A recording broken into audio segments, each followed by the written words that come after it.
A cold J for Brooke. Thomas had to spend the night in the big engine shed.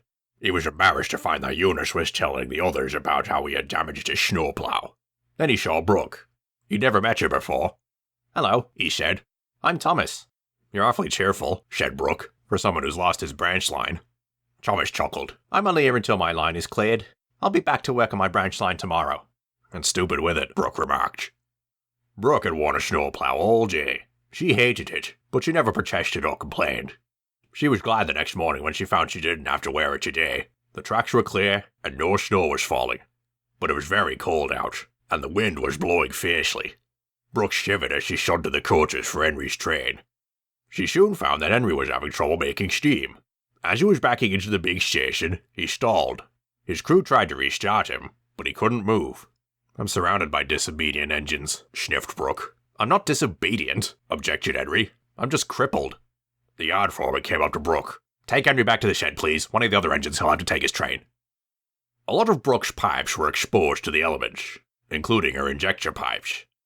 As she buffered up to Henry, the icy wind swirled around her injectors, causing them to freeze. "We won't be able to move Henry at this rate," said Sid as he tried his injector chap. "We can and we will," insisted Brooke. She gave a whistle and began to pull Henry away from the big station. But they never made it to the engine shed. The bitter cold wind caused Brooke's injectors to stop working. Charlie had to shut off steam, and Sid began to damp down Brooke's fire. "Come on, Henry," groaned Brooke. "You're on the carpet as it is." "It's not me," objected Henry. "My brakes are off. It's you. You've broken down too." Brooke's safety valves began blowing off. "Oh, great," she groaned. "Now I'm on the carpet too." Henry chuckled. "We're not going to be scolded for breaking down."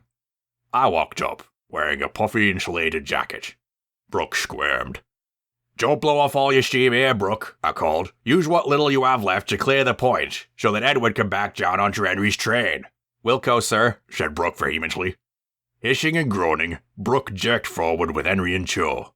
The two engines cleared the points before Brooke ground to a halt. "Well done, Brooke," I said. "After Edward's gone, I'll send James to take you both to the shed." And I returned to the warmth of my office, leaving Brooke stunned. "Just how strict is that military railway you came from?" asked Henry. Brooke didn't answer. "Does this mean Thomas is back on his branch line?" she asked. "I expect," said Henry. "We don't get in trouble for breaking down here.